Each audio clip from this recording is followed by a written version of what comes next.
गोवर्धन की कथा। कार्तिक शुक्ला प्रतिपदा को गोवर्धन का त्यौहार मनाया जाता है।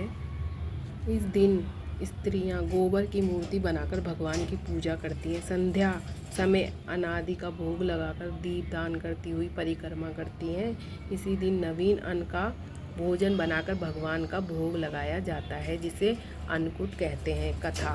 प्राचीन काल में दीपावली के दूसरे दिन ब्रज मंडप में इंद्र की पूजा हुआ करती थी। भगवान श्री कृष्ण ने कहा कि कार्तिक में इंद्र की पूजा का कोई लाभ नहीं, इसलिए हमें गो वंश की उन्नति के लिए पर्वत के वृक्षों की पूजा करते हुए न केवल उनकी रक्षा करने की प्रतिज्ञा करनी चाहिए, अपितु पर्वतों को और भूमि पर घास पौधे लगाकर हमें वन महोत्सव भी मनाना चाहिए। गोबर के ईश्वर के रूप में पूजा करते हुए उसे जलाना नहीं चाहिए, बल्कि खेतों में डालकर उस पर हल चलाते हुए औषधि उत्पन्न करनी चाहिए, जिससे हमारे सहित देश की भी उन्नति हो। भगवान श्री कृष्ण का यह उपदेश सुनकर ब्रजवासियों ने ज्यों ही पर्वत वन और गोबर की पूजा आरंभ की, त्यों ही इंद्र ने कुपित होकर 7 दिन घनघोर वर्षा शुरू की।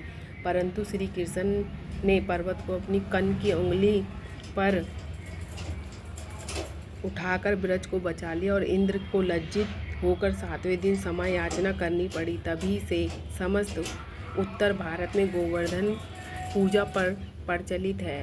गोवर्धन पूजा करने से खेतों में अन्न अधिक उपजता है, रोग दूर होकर घर में सुख शांति होती है। बोलो गोवर्धन महाराज की जय।